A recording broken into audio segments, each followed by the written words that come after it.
Thank you, Aaron. Thank you for the invitation to be here and for the introduction. It is a great pleasure to be here. As Aaron mentioned, I did my graduate work just over the lake here in Evanston, Illinois, and I'm a little surprised to see how mild it is for mid-November in the early Midwest. I can tell you it's milder here than it is in northern Utah. Collapse is a term that has many colloquial meanings, and it's often used carelessly without being defined. It's also a term that has come to have a number of, it's become a popular topic in the last few years. The two magazines here are a couple of science news magazines that both featured collapse as their cover stories. These both came out, I believe, in 2008 or thereabouts. And this was becoming an interest even before the financial collapse. So I think it reflects a concern, a worry, that people are concerned about the future, and we find that reflected in the popular press with people writing about it. My own conception of a collapse, and I think I need to make this explicit since it is a popularly used term, is that a collapse is the rapid simplification of a society. And the paradigmatic case, of course, would be the Dark Ages of Europe following the collapse of the Western Roman Empire. I'm going to argue that societies actually collapse from the same processes by which they become more complex. That complexity is the key driver that leads to collapse and that also leads to societies to grow. So first we have to understand complexity, and if you'll bear with me a little bit, I'm going to talk about how complexity is used in my own work, which derives from anthropology. In anthropology, complexity refers to, in a very general sense, the evolution of human societies from something like this to something like this. So what can we say in general about the evolution of social complexity? It concerns the change from societies that were small with few distinctions other than those based in biology, age and sex, to societies that are large, differentiated, and highly integrated. And what do I mean by those technical terms? Well, for example, hunter-gatherer societies seem to have only a few dozen distinct kinds of social personalities, while in contrast, modern censuses recognize overall 10,000 to 20,000 distinct occupations. So we can see that there's great proliferation of social roles, great proliferation of institutions in more complex societies, and we call this by the technical term differentiation in structure. There are many concepts of complexity in the sciences. If you read physics or if you read biology, you'll see complexity used in different ways. I use complexity to mean, as I've suggested, two things. The first is differentiation and specialization in structure and in function or behavior. What this means is more parts and more kinds of parts as societies become more complex. The second is increasing integration and control of behavior, so that as a society grows to have more parts and more kinds of parts, there has to be mechanisms that bind those together to function as a whole, to make a system. Without integration, without organization, you don't have a system. You simply have an assemblage of parts. And I'd like to illustrate this with a couple of examples briefly that might superficially be considered to be complex systems, but I'm going to show you that in fact they aren't. The anthropologist Julian Stewart once made note of the fact, and he was trying to illustrate complexity with this, that in 1942, the U.S. military in the landings in North Africa landed something like 500,000 different types of military artifacts. This was everything from guns and ammunition to tanks, trucks, medical supplies, and everything else. Just think of that figure, 500,000 different types of artifacts. Of course, we all know that logistics is the strength of the U.S. military. But this was not a complex system. And the reason is because the transport ships which sailed from the U.S. East Coast were loaded poorly. They were loaded with no organization whatsoever. As things arrived on the docks at the East Coast ports, they were simply put on the ships in a haphazard fashion. The consequence was that when they tried to unload in North Africa,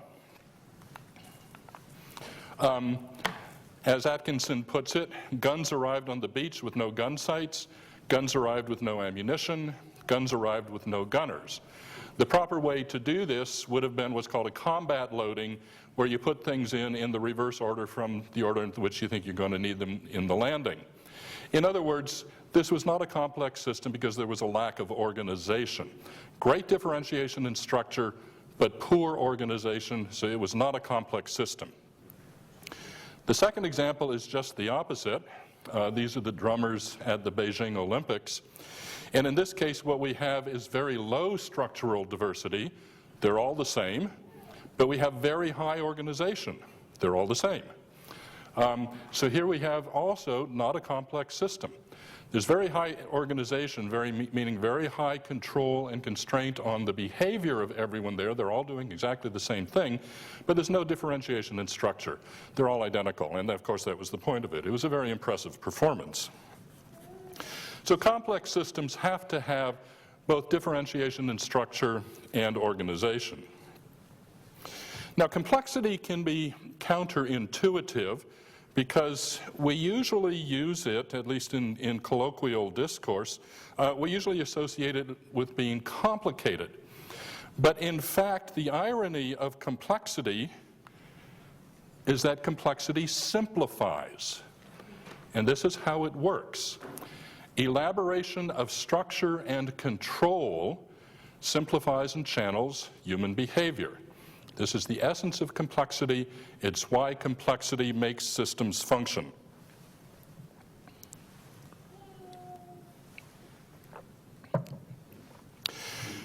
The financial crisis of 2008, for example, involved great structural diversification. There were a lot of new financial products. But there was a lack of corresponding organization or regulation. So once again, this was not a complex system. The financial crisis of 2008 was actually a failure of complexity, or it was a failure to balance complexity, to balance differentiation in structure, the diversification of new kinds of financial products, with organization or regulation that would channel the behavior into safer avenues. So again, I'll emphasize structure and organization are the two elements of a complex system, and complexity simplifies and regularizes.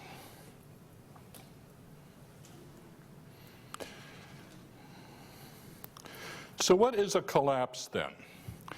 This is a study that I did a number of years ago back in the 1980s that Aaron referred to, a study of why ancient societies collapsed, and it really set the stage for the work that I do today in sustainability. A collapse occurs when a society rapidly loses an established level of complexity, when it rapidly simplifies. So post-collapse societies, they're simpler, they have fewer parts, they're less well organized, they're often smaller. And what we find looking at archaeological cases of past societies is that the known world seems to shrink. Society becomes organized locally. Very often literature is lost. The skill of writing and numeracy are lost, and that's why some of these periods are referred to as dark ages. Now, collapses are a rather recurrent phenomenon of human history. When I did the collapse study back in the 1980s, I found about 24 cases, and I suspect there are probably many dozens more among societies that just never left written records, societies that existed before writing was developed. So we can only study them archaeologically, and archaeologically collapses can be difficult to discern. I'd like to go through just a few examples of these. We'll do it very briefly. The two classic examples that I'm sure you're familiar with are, first of all, the Western Roman Empire, followed by the Dark Ages of Europe, and the collapse of the classic Maya civilization of Guatemala and surrounding areas in the 9th century AD. This is the Mayan site of Tikal. But there are a number of others. The Hittite Empire of Anatolia, what's now Turkey, collapsed at the end of the 13th century BC. Minoan civilization of Greece collapsed in the 14th century BC.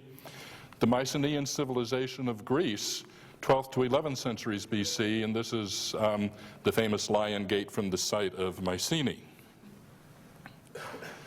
The Western Zhou dynasty of China.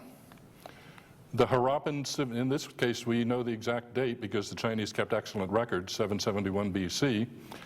The Harappan civilization of the Indus Valley in what's now Pakistan collapsed in the 18th century BC. The Old Kingdom of Egypt, 2181 BC. Again, we know the exact year.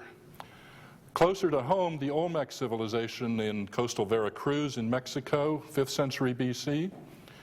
The site of Teotihuacan, which is here. It was in the 6th century AD, that was the largest city in the world. It was larger than any city in either Europe or China. But it collapsed about 700 AD, followed a few centuries later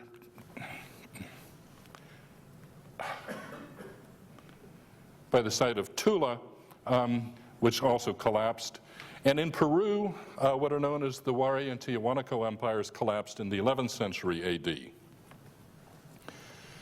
Getting even closer to home, in northern Mexico, just below the New Mexico border, the site of Casas Grandes collapsed in the 14th century AD. In East St. Louis, Illinois, a wonderful archaeological site. If you're in the area and have an interest in it, it's an Illinois State Park. The site of Cahokia, which is shown here in shown here in this diorama, collapsed in the 13th century AD. In my own home state of New Mexico, in the northwestern part of New Mexico, Chacoan society in the late 11th century AD, and again, this is a wonderful place to visit. It's Chaco Culture National Historic Park. And in southern Arizona, Hohokam society in the 14th to 15th centuries AD. Now, there are many common misconceptions about complexity. And one of the most common is that complexity increases simply because people invent things. And so common is this conception that it's actually part of our common mythology, our common cosmology in industrial societies. So we think because of this that complex society, what sometimes we colloquially call civilization, is an accomplishment. It's the accumulation of many things that over millennia our ancestors invented. Now here's the problem with that line of reasoning. The problem is that complexity is not free. In the world of complex systems, there's no such thing as a free lunch. Complexity always has a cost, it always has a metabolic cost, and ultimately an energy cost.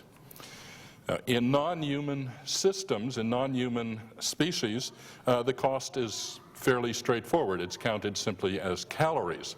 Among humans, the accounting is a little more subtle. We count the cost of complexity in such things as, well, particularly money, work, time, but even more subtle things like annoyance. Annoyance is a cost of complexity. When you are annoyed going through the security line at the airport, that is a cost of complexity. All of these, though, are ultimately reducible to energy. Every one of these has a metabolic cost and therefore an energy cost. Now, looking back on human history, we have to look back before the age of fossil fuels. Before the age of fossil fuels, increasing the complexity of a society meant that people worked harder. People had to work harder to support complexity. And so what this means is that human societies do not have any intrinsic tendency to increase in complexity, contrary to what is often assumed. No intrinsic tendency to increase in complexity. There are real reasons not to increase in complexity simply because it costs and people had to work harder. So that brings us to the very fundamental question of why did human societies ever become more complex?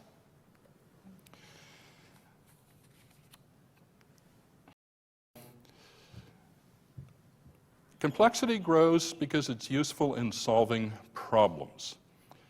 If you think back to the landings at Casablanca in World War II, that was a problem that could be solved by great complexity, by great differentiation in structure, many, many different kinds of military materiel, but unfortunately not accompanied by corresponding organization. So it actually needed more complexity to be a fully functioning complex system.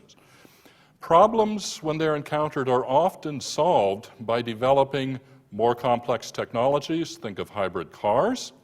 Adding new positions or social roles to an institution, or developing new kinds of institutions, or conducting new kinds of activities. This is illustrated by how we've responded to the terrorist threat and the terrorist attacks of September 2001. If you think about how we have responded to these attacks, we have proliferated structure. We created new government agencies, Department of Homeland Security, Transportation Security Administration, and probably others that I'm not even aware of. We've reorganized other agencies, and we have increased organizational control over people's behavior. That's what it means when you go through the lines at the airport. So in response to the problem of terrorism, we have increased complexity, and of course it has cost all of us, as we know. We pay for it in our taxes, we pay for it in the products that we buy, and we pay for it in annoyance when we stand in line at the airport. We also develop new technologies to try to deal with the threat of terrorism. These new body scanners that we're increasingly seeing at the airports, for example. Now, complexity is an economic function. It has costs then, and it has benefits. Very often complexity works. Increasing in complexity works to solve problems. But over time, as we tend to exhaust simple and cost-effective solutions, institutions then tend to develop solutions that are more complex and costly. And this has an important implication. A prolonged period, well, I particularly want to emphasize that one.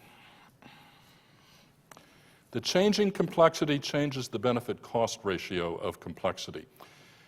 As early as simple solutions are adopted early in the history of whatever it is we're talking about, a particular institution or a particular technology and so forth, what remains to be developed are solutions that tend to grow more complex and more costly, and the benefit-cost ratio changes. This produces diminishing returns to complexity and can profoundly affect the future of societies over long periods of time. In particular, higher complexity forces societies to acquire more energy to support the complexity, and this is how we support complexity today, of course, primarily through fossil fuels, while at the same time, having cheap energy permits and facilitates even higher complexity.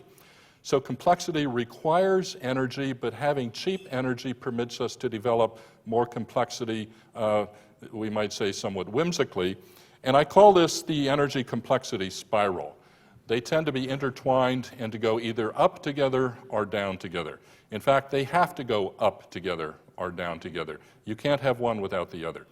You can't have complexity without energy, and if you have energy, you are going to have complexity. So let me switch to a little bit of history here. I'll try not to make it too detailed. We'll try to go through this rather quickly, but I want to illustrate the process of how this makes a society vulnerable to collapse by looking at the collapse of the Western Roman Empire. The Roman Empire is probably the single best case study that I've come across that illustrates how societies increase in complexity to solve problems, but undermine their long-term sustainability in doing so. And so I've spent a number of years working on it. In particular, the history of the Roman Empire illustrates how collapse or sustainability both emerge from problem-solving efforts. Now, when the Romans began to expand in the last few centuries BC, their expansion at first was highly profitable. For example, In 167 BC, the Romans captured the Macedonian treasury and immediately eliminated taxation of themselves. The state budget was doubled in 130 BC when they annexed the state of Pergamon in Asia Minor. When the Roman general Pompey conquered Syria in 63 BC, the state budget was raised another 70%. And when Julius Caesar conquered Gaul, the value of gold in Rome fell by 36%. Now, the Roman Empire ran entirely on solar energy, on non-mechanized agriculture. And when the Romans would conquer a province, what they would do is they would seize much of the accumulated surpluses of past solar energy from the people they had conquered. Past solar energy would have been transformed into precious metals, works of art, and people. My colleague Tim Allen refers to this as the phase of loot and pillage. So they had a positive feedback system going. More conquests gave more wealth, which funded more conquests. The problem with loot and pillage, though, is that you can only do it once. Conquest phases don't last very long. They certainly don't last forever. Ultimately, any expanding empire runs out of profitable conquests. And so two very important things happened then. An imperial structure, a governmental structure, and a military structure that had been built up on the income of conquest, of loot and plunder, suddenly, when expansion stopped, had to sustain itself on yearly solar energy production. So they went from living on accumulated solar energy to having to live on annual solar energy, which is a little like some of the things that we discuss in a transition from petroleum, which is accumulated solar energy, to a transition to living on wind and contemporary solar energy. Now, for a one-time influx of wealth from each conquest, Rome then had to undertake administrative and military responsibilities that lasted for centuries. The state government is estimated to have been based 90% on agricultural taxes. There was very little industry, primarily because of the high cost of transport. Now, subsistence producers generally produce very little surplus per capita, and I think later in the talk there are some statistics on this. As a result of this transition from living on accumulated solar energy to living on annual solar energy, they had repeated fiscal crises during the first 2 centuries AD. The first emperor, Augustus, often relieved the state budget out of his own wealth, but that again was part of the one-time booty of conquest because that came from the conquest of Egypt. I don't want to go into too much detail on the Roman currency. I think the main thing you need to know is that they had a primary silver coin that was called in the denarius. In the 1st century AD, it weighed about 3.8 grams and was 98 to 99% pure silver. A really excellent coin. Diameter a little thicker, a little larger than a dime, but thicker. And these are actually found all over Sri Lanka and southern India because they were traded there for spices, and the merchants in India readily accepted them. There's even a record of a king in southern India proclaiming his admiration for these coins for their consistent weight and purity. They also issued coins in gold, but those did not figure in everyday commerce. They were simply too valuable. They were simply a store of wealth. And then they had subsidiary denominations in brass and copper, which were used for most everyday purchases. Now, things were fine until the early 60s AD, when 2 things happened. One was a major war in the east with people known as the Parthians. The Parthians had an empire that extended across much of what's now Iran and Iraq, and the Romans were periodically at war with them. And then in 64 AD, there was the Great Fire of Rome. This is when Nero supposedly fiddled while Rome burned.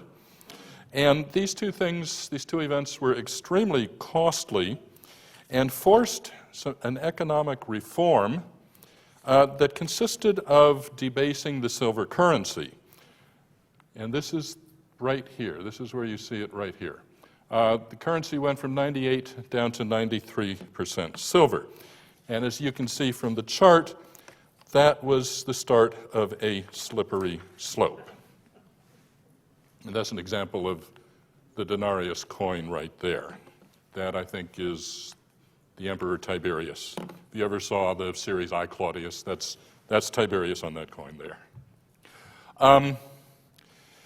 We can skip most of this history. We don't need to go into it in detail until we get to the 3rd century AD, beginning about 235 or so, where you can see they were already well down this slope. From time to time, they made attempts to reform the currency. There's one here, there's another little one here, but they never took. They were never able to keep these reforms going because the costs of government and military expenditures were simply inexorable. In the 3rd century, the period of crisis came from 235 to 284. It was a half century of almost unrelenting crises. There were continual invasions of Germanic peoples from the north and the Persians or Parthians from the east. There were also chronic civil wars. Would-be emperors were constantly rising up and marshaling armies to challenge the existing emperor, the legitimate emperor.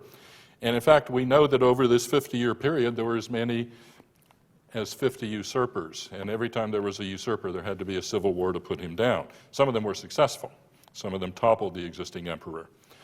The net effect was that many cities were sacked and frontier lands were devastated. And in fact, the situation became so bad in the 260s that the eastern and western parts of the empire broke away into rival empires. So the Roman Empire itself was reduced just to Italy and the Balkans and North Africa. The northwestern part of the empire, Spain, Gaul, and Britain, broke away and formed a separatist empire. In the east, Syria, Palestine, most of Asia Minor also broke away into another separatist empire. There were various currency reforms attempting to address this problem, and it is really a history of funny money. In the year 238, they finally gave up on the denarius.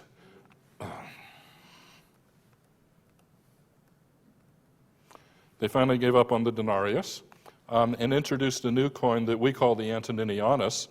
The government proclaimed, that's one of these here, the government said that these were worth 2 of those, but they only weighed 1.5.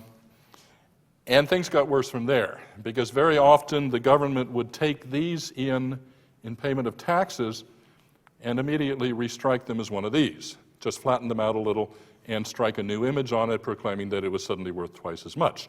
So simply by taking in money in taxes and striking new coins, the government made a 100% profit. But they did it because they needed to, because the chronic problems were causing continual military expenditures, and that was the biggest item in the budget. The Germans and the Persians penetrated far into the interior of the empire, looting and destroying and taking people into slavery. And cities across the empire had to build new walls, including Rome itself. This is one of the Roman gates at the city of Trier in western Germany.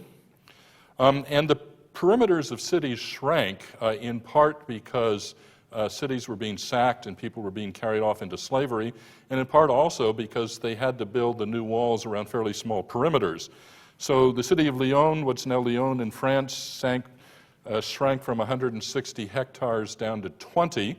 And Paris itself, I'm sure many of you have been to Paris, Paris itself contracted to the Ile de la Cité, which is the island on which Notre Dame Cathedral sits today. It's not a very large area. But they did undertake reforms, beginning in the late 3rd and early 4th centuries, and these in particular are associated with 2 reforming emperors, Diocletian and Constantine. Constantine, at least, I'm sure you've all heard of. And here's what they did. Firstly, they subdivided provinces, so that where there had been a handful of provinces across the empire, now suddenly there were dozens of provinces. And the reason for this was that it deprived provincial governors of the resources to rebel. So this was an outcome of the problem of civil wars. But it was a complexification, because every province now had to have an administration that duplicated all of the other administrations in every other province. So you went from a handful of administrations across the empire to dozens of them. They greatly expanded the size of the government. We have figures of increasing the bureaucracy by something like 30,000, which was a lot for an ancient state. It doesn't seem like much today, but in an ancient state, increasing the bureaucracy by 30,000 employees was a pretty significant step. They expanded the number of capitals, seats of government, so that rather than simply having Rome as a capital, now there were anywhere from 2 to 4 at a time. Constantine, of course, established Constantinople as a new capital in the east, now the city of Istanbul. Rome continued as a capital in the west, but there was also a capital city often at Trier. There was a capital at Milan. Later on, there was a capital at Ravenna. And of course, every one of these capitals had to have a full complement of palaces and furniture and servants and so forth. They also doubled the size of the army, and this was probably the biggest cost. And this was the thing that they really needed to do the most. They increased the proportion of cavalry because they needed to be able to move rapidly to contain incursions across the frontier. Cavalry are very expensive. Horses are expensive. They're much more expensive than foot soldiers. All of this was inflationary, and the Emperor Diocletian tried to freeze prices. He issued a famous document called the Edict on Maximum Prices, which was widely ignored, but we benefit from it today because it gives us an idea of what the government thought prices ought to be and an idea of what relative prices were. It's really a wonderfully detailed document. It'll give you the relative value for different kinds of wine. It will tell you what is the value of a woolen cloak from Britain versus the value of a woolen cloak from somewhere else. It's really a wonderful document if you're an ancient historian. The government was dealing with a declining population, and so critical occupations were made hereditary. Now think back to the element of complexity that consists of organization, control and regulation of behavior. And you can see that going on in trying to freeze prices, making critical occupations hereditary. Farmers were tied to the land. This, of course, was the single most critical occupation because farmers paid the bulk of the taxes. And then they had to raise taxes to pay for all of this. This wasn't free. It was higher complexity, and of course it wasn't free. Taxes may have doubled by 300 AD, and then it looks again like they doubled by about 364. From some documents that we have that come from a little later, slightly later time periods, we know that taxes took from 1/4 to 1/3 of gross yields. But this was in an ideal year. One of the reforms of Diocletian was that every unit of land across the entire empire was assessed for the production it was supposed to achieve every single year, and the tax was based on that expected production rather than actual production. So if you had a bad year, sometimes taxes took all of it. Even if you had a good year, you could only expect to keep perhaps 1/3 to 1/2 of your surplus. The rest would go to the government. I once did a back-of-the-envelope calculation trying to figure out what was the energy equivalent in petroleum that it took to run the Roman Empire, and I think I came up with something like a 1/2 tablespoon of petroleum per square meter per day, something like that. So that's what a Roman peasant family had to live on, and also what the Roman Empire had to survive on, because they took about 50% in taxes. This is a very high tax rate for a peasant population. So the tax system assessed every field across the empire and then also assessed individuals. There was a poll tax on every individual. Localities were expected to provide men for the army. They didn't exactly have a draft, but each locality was simply expected to put up a number of young men every year for the army. If taxes didn't get paid, villages were held liable for the taxes on their members. One village could even be held liable for another, and the government never gave up. Tax obligations were extended to widows and orphans and even to dowries. All of this had consequences, as you might expect. This is a very heavy tax burden on a peasant population. Population declined. There had been some very bad plagues in the 2nd and 3rd centuries, particularly in the 160s AD, when a plague went through the empire that may have carried off as much as a fourth to a third of the population. And population was not able to recover after this to the level that it had been at before, which meant that there were shortages of labor in many critical areas. This is why the government froze people into hereditary occupations, particularly the occupations that were critical to the government and to the army. The tax rates were so high that peasants were not able to accumulate reserves or support large families, and this is why population did not recover. And one reads horrifying accounts of peasants actually selling their own children into slavery because they couldn't feed them, or going to the cities to look for food because they didn't have any left for themselves on their farms. With these sorts of problems, marginal lands went out of production. They simply couldn't yield enough for taxes and a surplus, even though the government didn't allow this. The government continually tried to force farmers to cultivate all of the land. And then, of course, there were continued fiscal problems, as you would expect. There was another currency reform in 296, which introduced a new large coin that today we call the follis. It started out as a really good-sized coin, about maybe about the size of a silver dollar or so. These things feel really hefty in your hand. But it was primarily a bronze coin with a silver wash, and the silver wash would quickly wear off in circulation. But you can see what happened to it. They weren't able to maintain the weight, continually debasing, devaluing the level of the currency. Now, these debasements, of course, were inflationary, and we have some data on inflation. This is the price of wheat in Egypt at various points in time in the early through the mid-4th century AD. And some of these accounts sound like 1930s Germany, with people having to make purchases by carrying around sacks of coins. So, what was the cost to the Romans of being sustainable? Because this is what they were trying to do. They were trying to sustain their empire as a political institution, and also they were trying to sustain Greco-Roman civilization, which they saw as being threatened. The reforms were very costly because of the increase in complexity. The empire taxed citizens very heavily, conscripted labor, and regulated occupations. Peasants couldn't pay taxes, so often they would abandon their land and go to work for a wealthy landowner who would then protect them. Lands were abandoned and population declined, and the wealthy often got themselves out of paying taxes. So the Roman Empire survived the 3rd century crisis, but it survived by consuming its capital resources, which was producing lands and peasant population. They went from living off interest, which would be yearly agricultural production, to living off their capital, which was the land and the peasants themselves. And so the collapse was inevitable, and the collapse came from the effort to solve their problems. Now, there are a number of sustainability lessons that come out of the Roman Empire case, and I'd like to go through these briefly.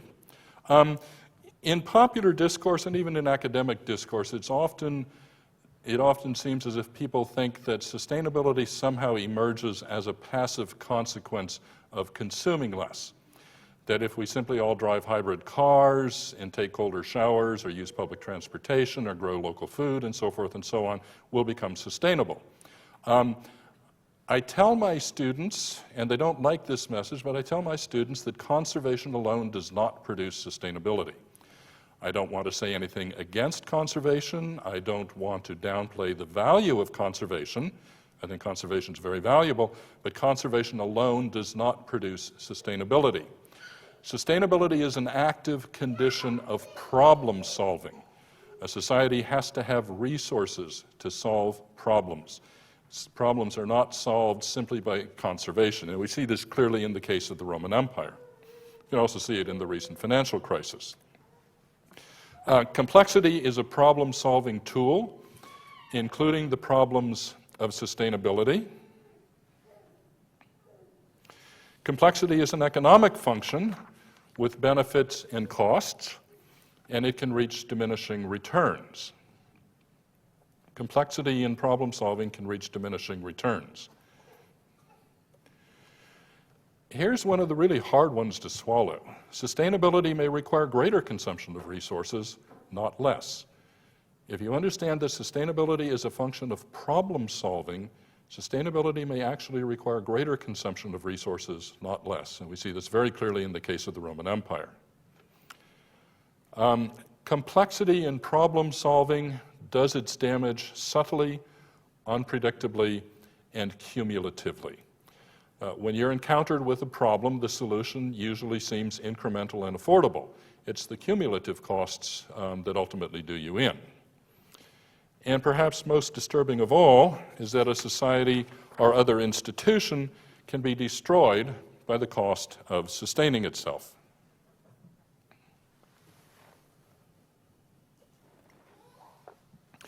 Which leads us to the question, can we overcome limits? Can we overcome the kind of problems that were faced by the Roman Empire?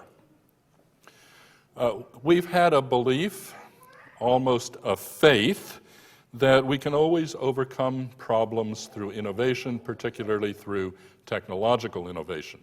This is something deeply seated in each of us. We all grew up thinking this, that we can always overcome our problems. We're a creative society.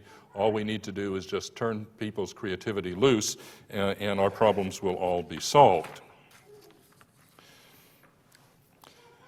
And I'd like to talk about this for a few minutes, because I believed it once too.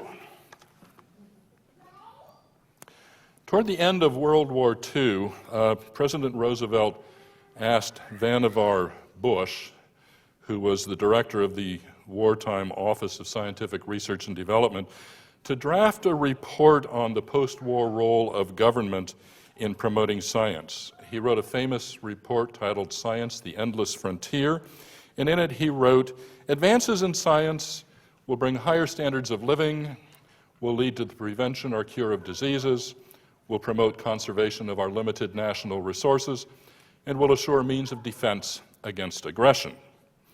This is an example, a classic example of our faith in innovation and our faith in technology. And it continues to this day. Recently, Dr. Stephen Chu, the U.S. Secretary of Energy, testified before Congress by saying, "Scientific and technological discovery and innovation are the major engines of increasing productivity and are indispensable to ensuring economic growth, job creation, and rising incomes for American families in the technologically driven 21st century."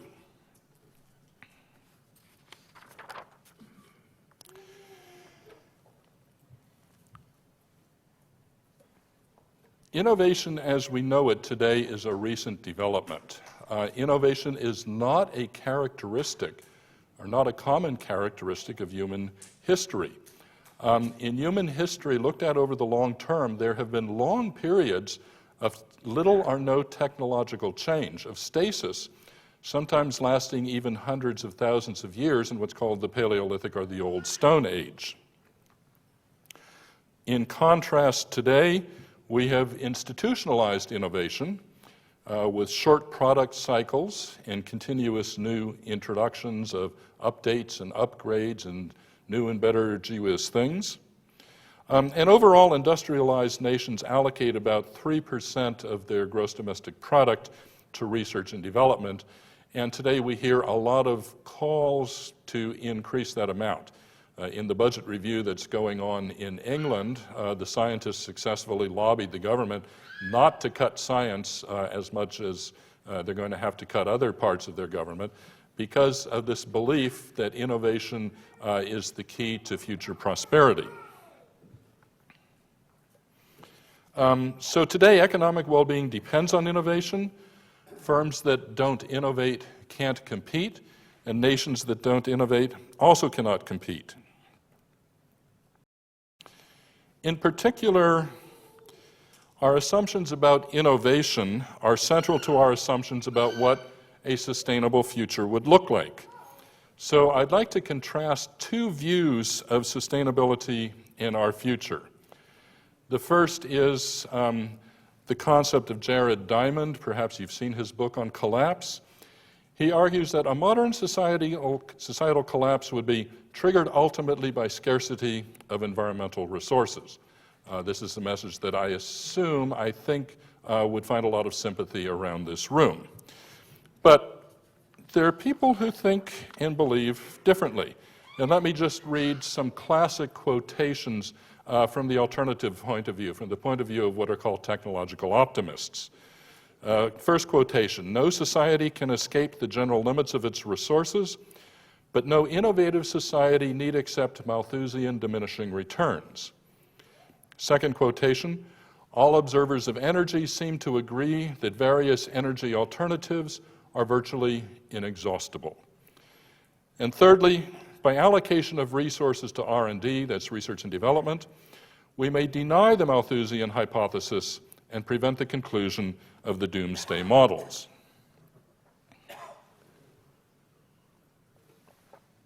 These last quotations come out of the conventional economic perspective, which is based on the principle of infinite substitutability. It's based on the belief that resources are never scarce, they're just priced wrong, and that as resources become scarce and rise in price, the market signals that there are rewards to innovation, and ipso facto, new resources or technologies will always emerge. It's a matter of faith.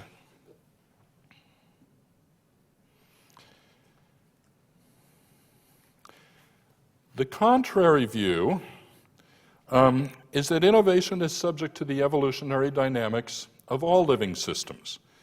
That is, it grows in complexity and costliness, and it exhausts easy solutions to problems. So the productivity of innovation is not constant. Research problems over time grow increasingly complex and difficult to solve. They grow more and more intractable. And in response, innovation grows increasingly complex, and it grows correspondingly more costly. As described by the philosopher Nicholas Rescher in a classic couple of books published in 78 and 80, he argues that research grows more costly not merely in absolute terms, but relatively as well.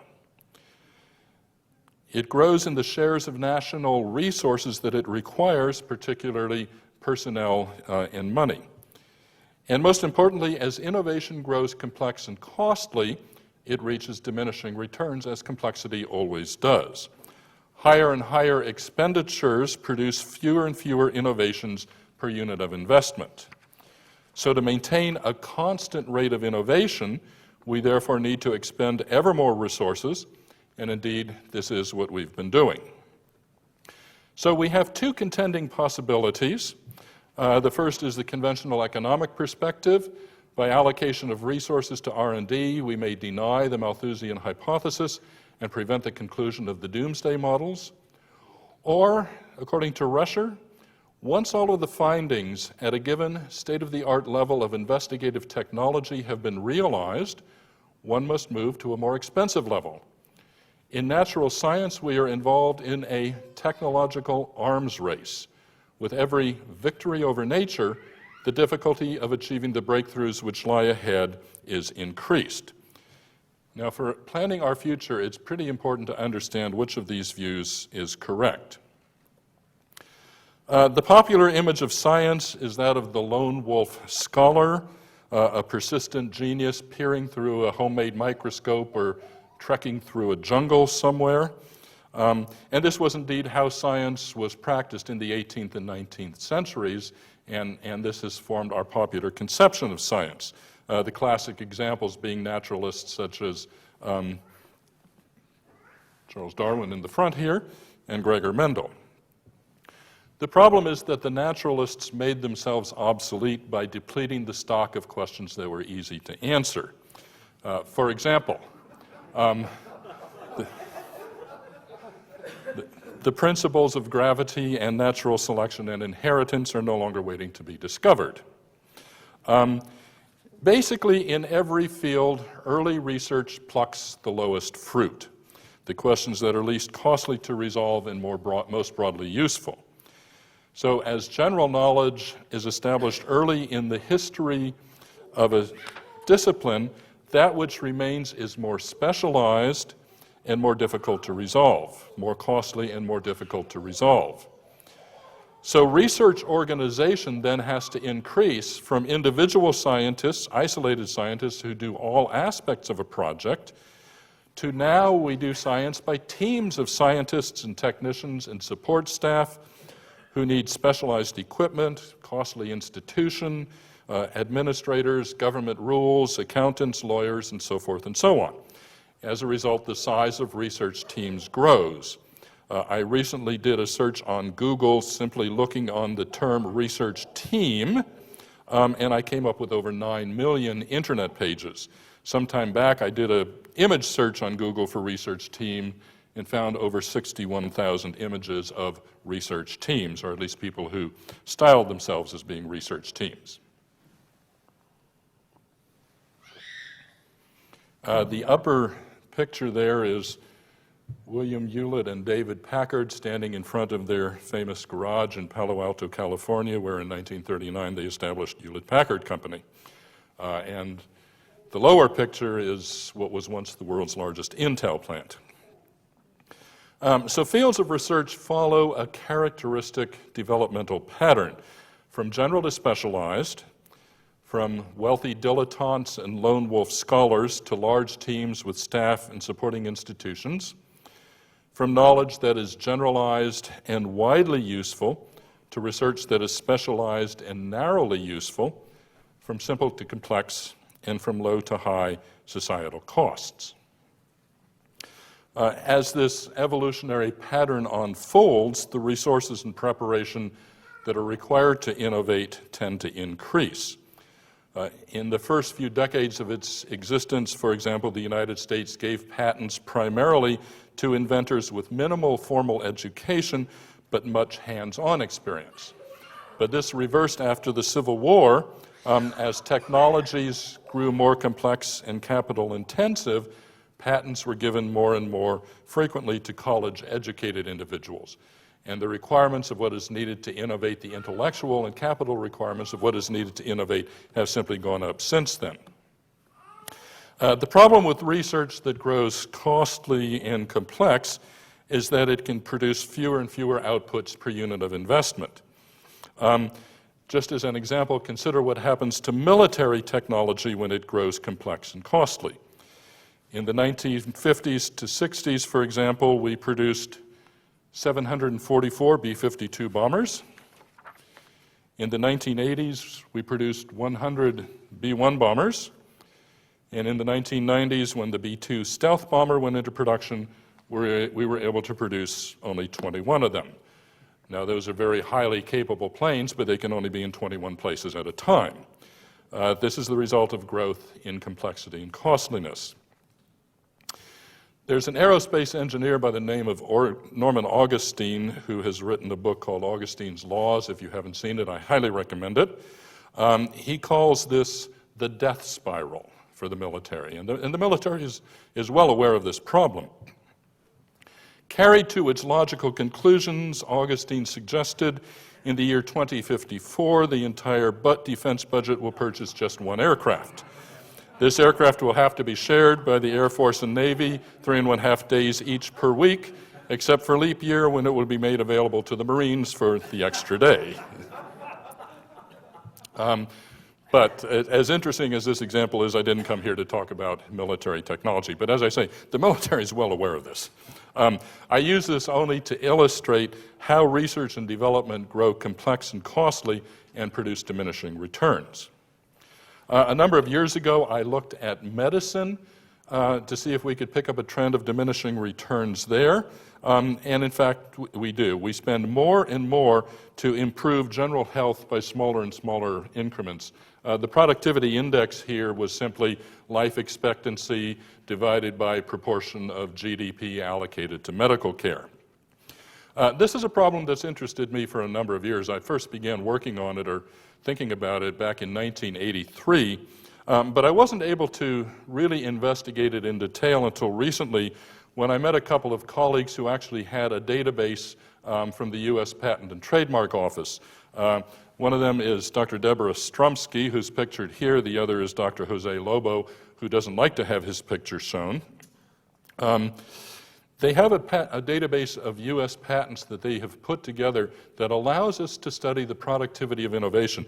It's a database that's just remarkable. It has over 5 million patents in it, and of these, more than 50% come from outside the United States. Of course, someone in Japan or China or France invents something that they might want to sell in the United States, they get a U.S. patent on it. So the fact that over 50% of the patents come from outside the United States means that the database, the U.S. patent database, is actually monitoring worldwide innovation. So let's go through some of the results that we found. Our first result, as we expected, is an increase in the average size of patenting teams, perhaps leveling off here, although I'm not so sure, which reflects the increasing complexity of the research enterprise. But as the size of patenting team grows, the output, which is measured as patents per inventor, has been declining. And declining, it appears, inexorably over this entire period.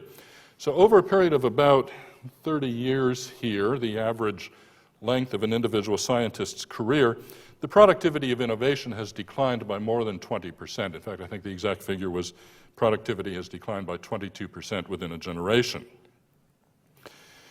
Now, it's common for older technical fields to become less productive in innovation.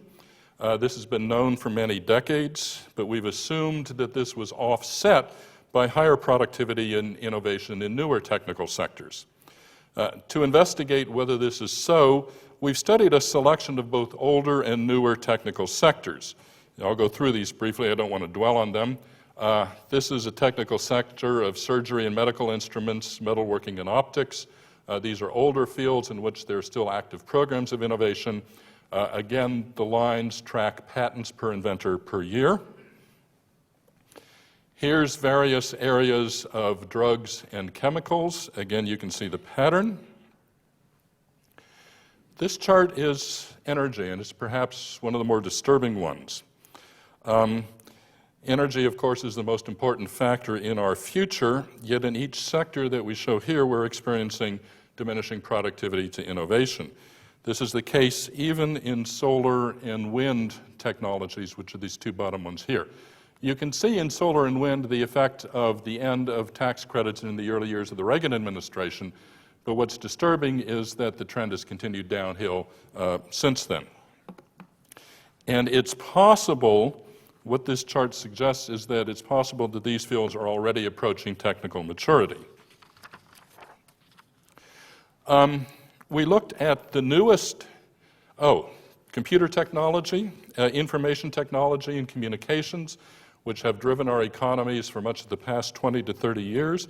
Again, you can see the pattern that there is diminishing returns to innovation efforts here. The newest technical sectors are where we would expect to see increasing returns. We'd expect to see the trend line going upward to the right, biotechnology and nanotechnology. But in fact, even in these new technical sectors, which were recognized only in 1980, we see exactly the same pattern as in other sectors. We see that from the inception, these fields are showing diminishing productivity in research. So there are a number of conclusions to be drawn from this. The first is that the productivity of innovation is declining and has been for some time. And what that means is that if we want to keep up a continuous rate, a constant rate of innovation, we're going to have to allocate more resources, money and people, to research and development.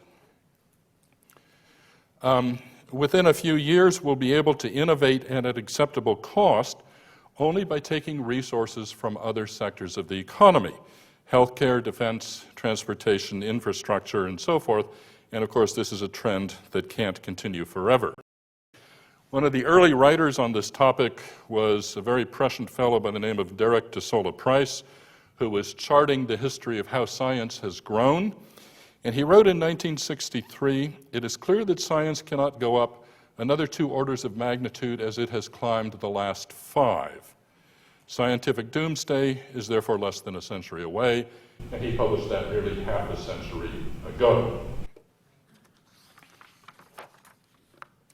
Now, innovation will not disappear overnight. For the foreseeable future, you're going to have new and upgraded and improved electronic widgets that you can choose from. We'll continue to have innovation for some time. But innovation is going to continue to decline in productivity. I don't see any way to reverse this. But it will decline in productivity, I think, slowly over a period of several decades. But by current trends, in another generation or so, innovation will have lost nearly 50% of its productivity, at least our current system of innovation. Industries and nations will begin to realize that it is no longer productive to invest in innovation. Now, there is one hopeful sign in this, and that is that innovation is still profitable and is becoming increasingly profitable in emerging nations, in the third world, particularly in lower cost products that are suitable to those nations. Emerging nations still have much potential to innovate, and if I was an investor, I think I might be looking at some of the potential in some of these emerging nations. Their costs are lower, and their companies can profit from simple innovations that are not profitable in industrialized nations. And soon the emerging nations, I think, are going to be major players in innovation worldwide. Very soon, China is going to overtake Japan in the number of patents that it holds. Researchers at the Indian Institute of Technology are trying to produce a laptop computer that will sell for $35. And over recent decades, Brazil has established itself as a leader in aircraft production. I flew here from Denver in one of those planes made in Brazil. But even in emerging nations, in time they will go through the same process. They will go through the same process of increasing complexity, increasing costs, and diminishing returns.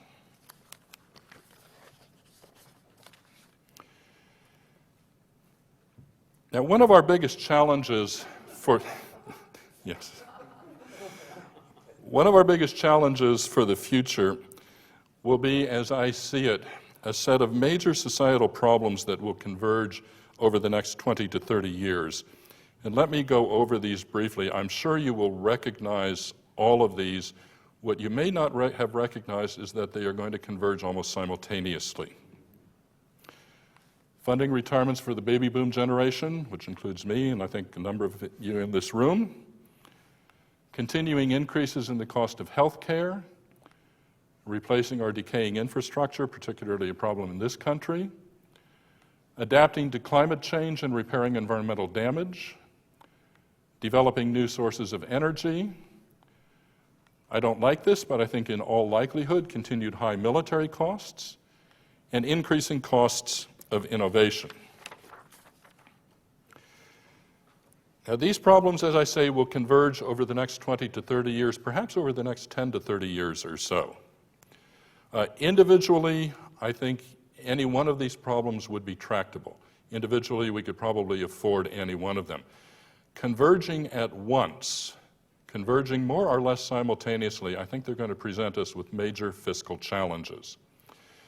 One of the disturbing aspects of addressing these problems is that solving them seems to generate no new wealth. We must solve these problems just to maintain the status quo. Increasing complexity and costliness to maintain the status quo is what undermined the Roman Empire. Let me conclude by summing up some of the important points about complexity and problem solving.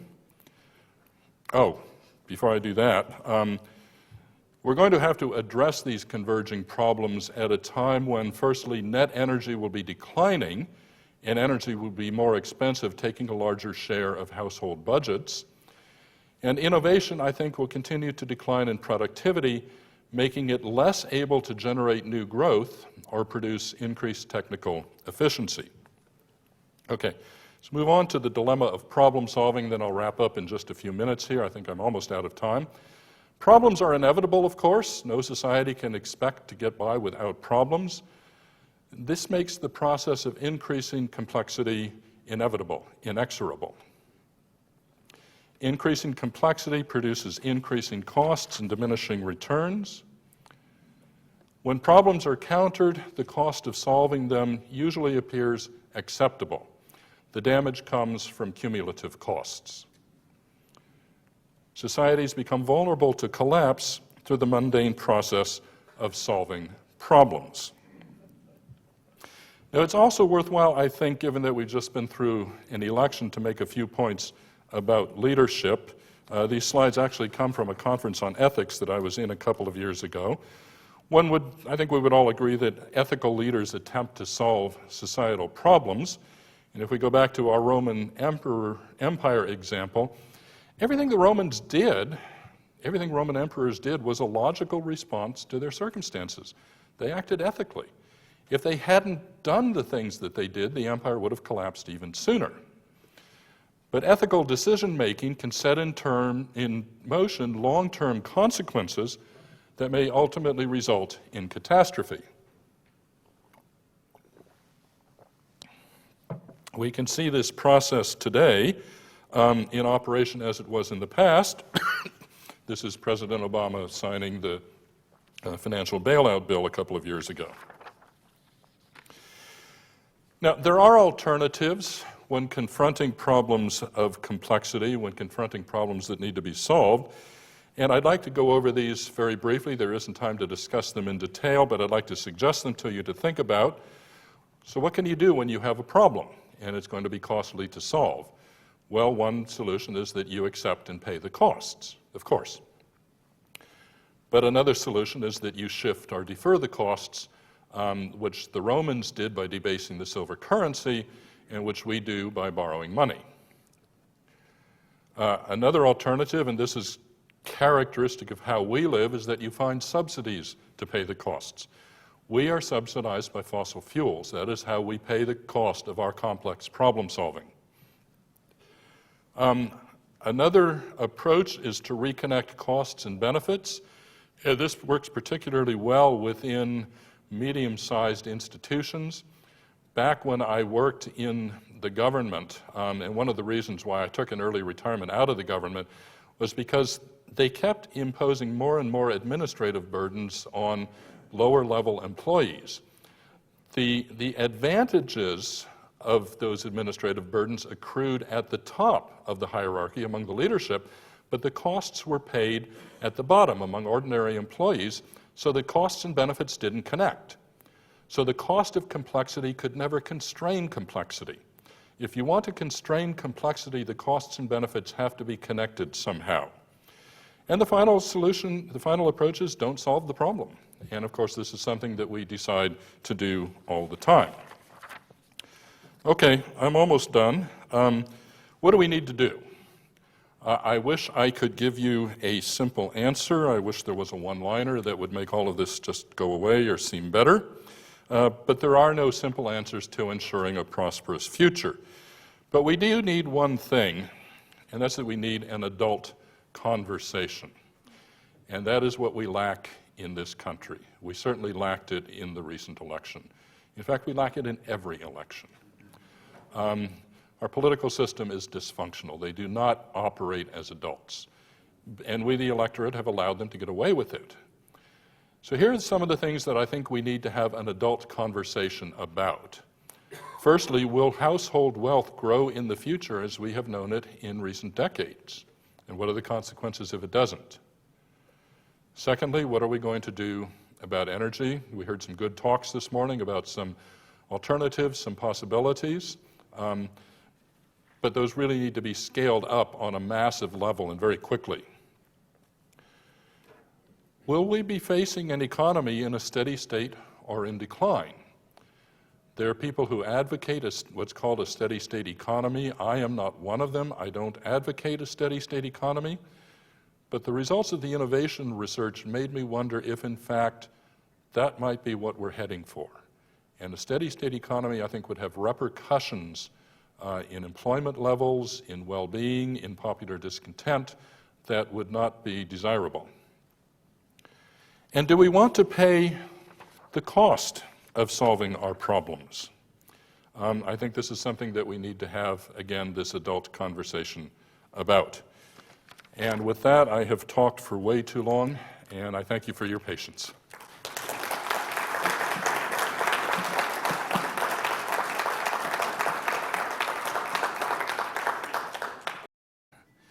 The question is, what is my definition of sustainability? And that's an excellent question, because I don't use the conventional definitions. I found them very frustrating. I found them to be fuzzy. So I had a brilliant idea one day. I went to the Oxford English Dictionary, which lists, I think, about 12 definitions of the word sustain. And I use a couple of those. One is to maintain in a desired state or condition. That is what sustain means, that you maintain something in a desired state or condition. And this meshes with my conception of what sustainability is. Sustainability emerges from people's values. Sustainability emerges from what people value. People will work to sustain what they value, which is usually some aspect of their current way of life. So sustainability to me is the science of continuity. It's the science of sustaining, maintaining what people value. As I said, I think I might have misunderstood what you said up there, but if you could clarify it, I caught.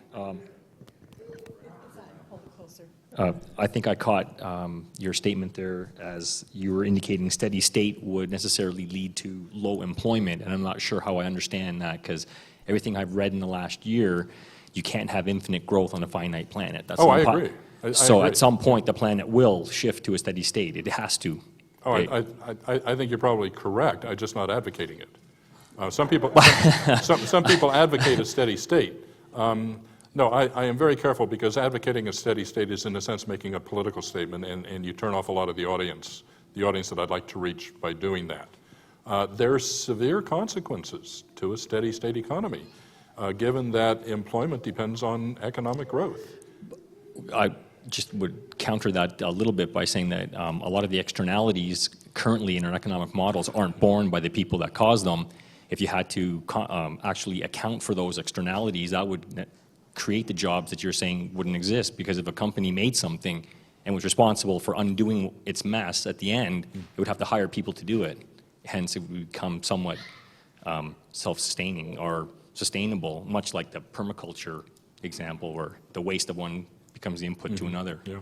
Well, you may be right. I just wasn't sure if I caught that right, what you were suggesting there. As I understand, the Netherlands has a policy that if you buy a new car, you pay upfront for the ultimate cost of tearing it apart and disposing of the parts or recycling the parts. And I think that's what you're talking about. I don't know how that experiment is going in the Netherlands, whether the Dutch all simply drive to Germany to buy their cars. I don't know how the experiment is going, but I hear what you're saying, and I hope you're right. Okay. Thanks. As we're recording this, let's think about the people that might be listening to the podcast, the audio recording. We have Dr.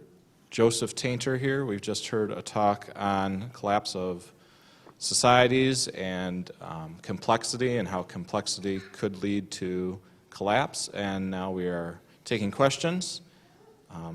Looks like Mr. Chris Bedford has the next question. Yes. So thank you, by the way. I think it was an extraordinary presentation, very useful. I think what your avoidance of the steady state political cost question, I think is sort of indicative of the real reality. That I think the implication of your presentation is that we are going to end up in with a different kind of lifestyle and different kind of economy, and a less complex economy. And so my question is, are there any examples of societies or communities intentionally simplifying their systems in order to survive, as opposed to increasing complexity? Yes, that's a topic in other talks that I give. In brief, the best example that I know of a large-scale society systematically simplifying and surviving is the Byzantine Empire, which was the eastern half of the Roman Empire that survived the collapse. They lost half their land to the Arabs during the course of the 7th century AD, and it looked like they were about to go under. They also lost half their revenue and could no longer maintain their professional army. So what they did was they systematically simplified. They switched to a peasant militia with peasants based in the landscape fighting for their own land. What you find is that the monetary economy goes away, the period sometimes known as the Byzantine Dark Ages. They overall simplified the government, they simplified administration, they simplified the army, and it worked. They were able to recover, and in a couple of centuries they were back on the offensive again.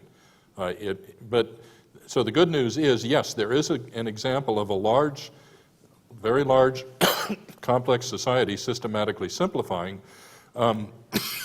Excuse me. The bad news is they didn't do it voluntarily. They did it because their backs were to the wall. We're going to have about 20 minutes of questions, and then we'll move to lunch at about 25 after. Could someone get me a little more water? Would someone mind doing that? Looks like Hans has the next question. It strikes me that it's possible problems become intractable. We can find problems to be intractable because of what we say is true. For example, it is a commonplace for us to say growth creates jobs, technology creates jobs, productivity creates jobs, innovation creates jobs. I just want to throw out a really wild-ass theory, and that's this. Jobs are created by human beings who choose to support human beings who employ human beings. They're not caused by productivity. They're not caused by rising consumption. They're actually caused by people choosing to employ people. So if we looked at that, would we have all these problems with productivity? For example, we could look at the research and development people. We have this wonderful full employment policy coming up for them because their their output is getting level. So we're going to need more and more R&D people. We're going to have to employ more and more just to keep at a steady level, which is good for employment. It solves that problem. Yes, but I'm sorry, was there a question? Well, what would happen if we looked at, can you see us entertaining the possibility that all these things that we say cause employment aren't the things that cause employment? It actually involves people making choices. Yes, but people make choices in response to incentives. And so what are the incentives to create jobs and hire people? I don't know, I didn't need any, my incentive to come here didn't involve anyone giving me money. Mm-hmm. It's because I think it's important. Yeah, but yes, but we were talking about creating jobs. You didn't create a job by coming here. Yes, wouldn't it be wonderful if we all altruistically employed someone else? Wouldn't it be wonderful? But most people won't do that. Businesses are in business to make money. And I don't see that ending anytime soon. I don't see altruism ruling the business world anytime soon. I appreciate what you're saying.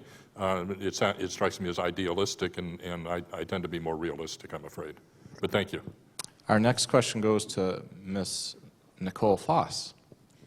When you wrote your book, your last chapter was looking at the issue of competitive peer polities and how that could extend the expansion phase further into the realm of declining marginal returns to complexity. Yeah. When you wrote that, we were at the very beginning of the era of globalization, which has, I would argue, driven us drastically further down that path that you were anticipating than you might have anticipated at that time. And I was wondering if you'd like to comment on what you see as that dynamic, the creation of a global network of competitive peer polities and the implications of that for collapse scenarios. Well, competition, whether it's in military competition as in the Cold War or in commercial competition, drives increasing complexity. Competition undermines sustainability in the long term. It may enhance it in the short term by producing innovation, but in the long term, competition produces diminishing returns, high costs and diminishing returns, and ultimately undermines sustainability. Who would like to ask a question? Killian? Yes, right here. Oh, Stephanie. Oh, yes. Were there philosophical or religious justifications tendered up for this simplification of the Byzantine society? Oh no, their backs were to the wall. No, the justification is we do this or the Arabs are going to conquer everything, which they did try to do.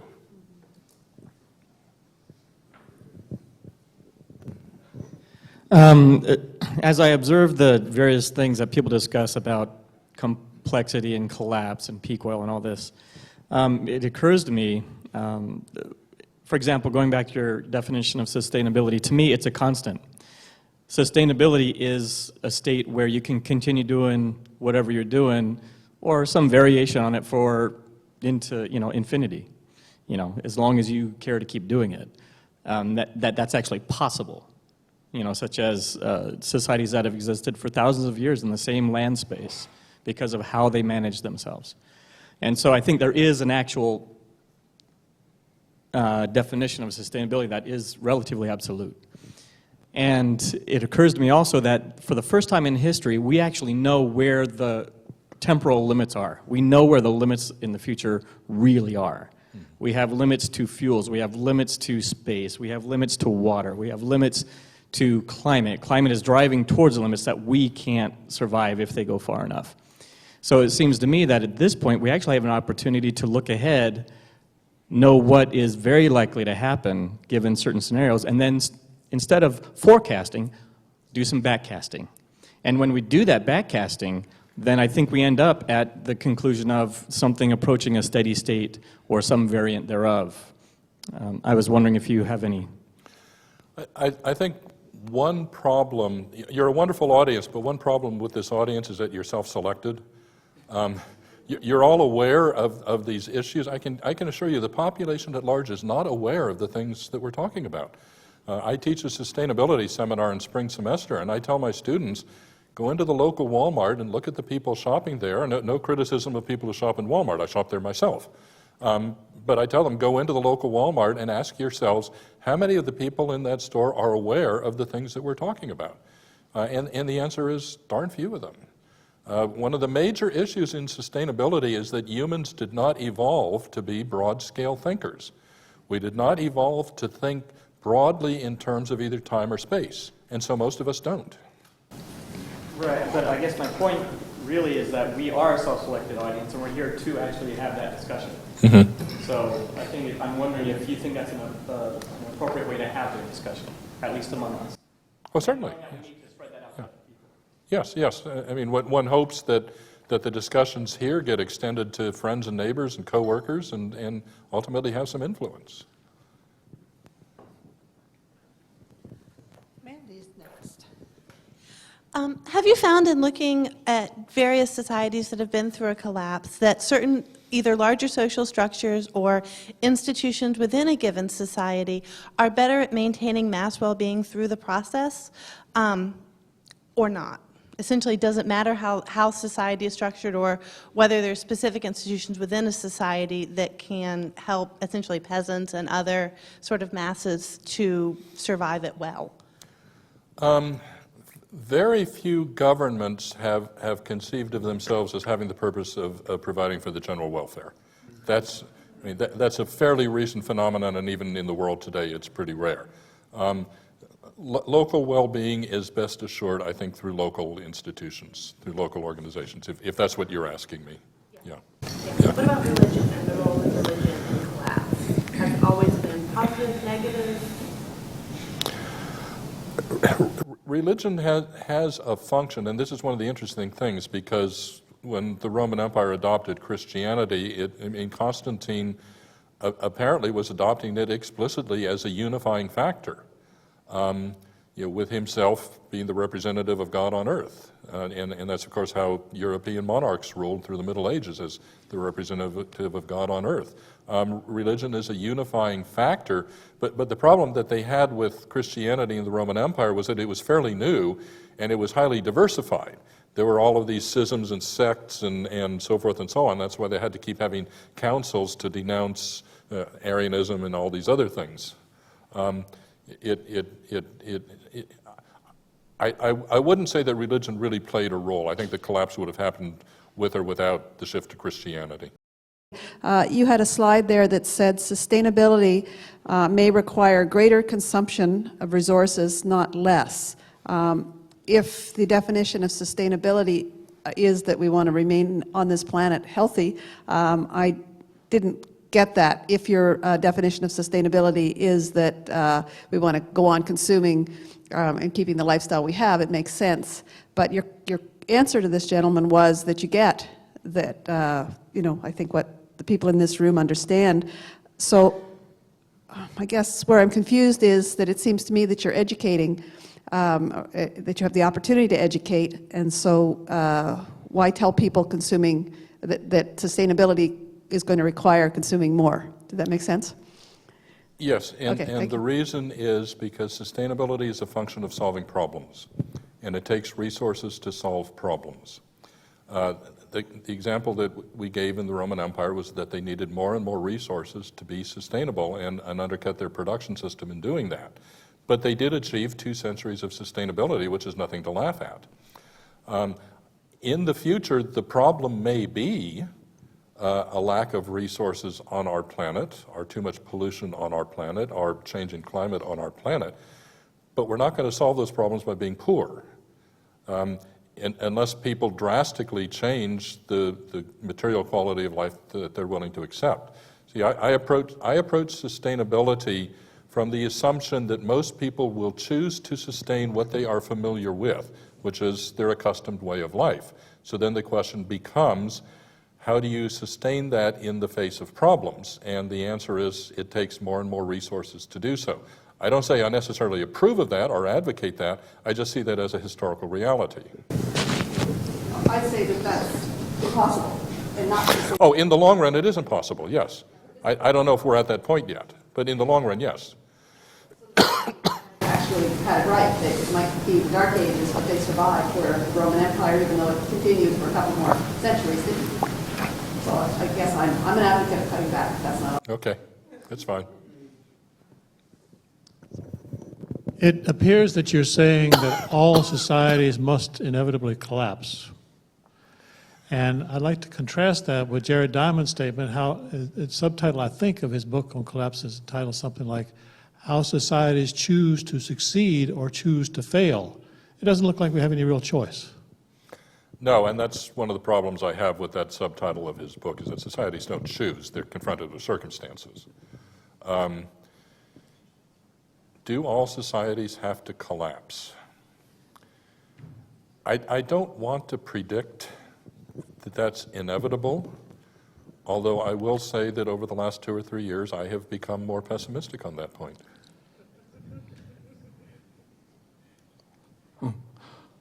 Dr. Tainter, one of the issues here at this conference is money. I know they're going to be focusing a lot on deflation. And my question is, could we slow the collapse of our civilization if we change the way money works? We have a hierarchical-based, debt-based money system where money is borrowed into existence as opposed to being issued into existence as Abraham Lincoln's greenbacks were.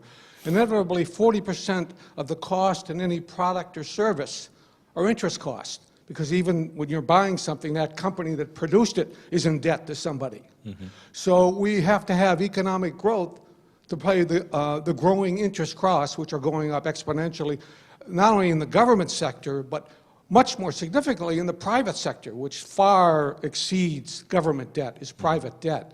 So have you looked into how different societies may have organized their monetary system, and if that could play a role in at least slowing collapse, if not making a steady state existence possible? Well, in a sense, by debasing the currency, the Romans were postponing collapse. But that amounts to shifting the costs to the future. But ancient societies, ancient governments rarely were able to borrow. They operated on a cash basis, on the basis of precious metals that they had on hand, and that's how they paid their bills. Our system today of finance is so different, and of course, as you point out, the entire economic system runs on debt. It runs on finance. I'm not an economist. I don't know if there's what would be involved in coming down off of that. Really, that's a question I don't think I could answer. Perhaps others here can.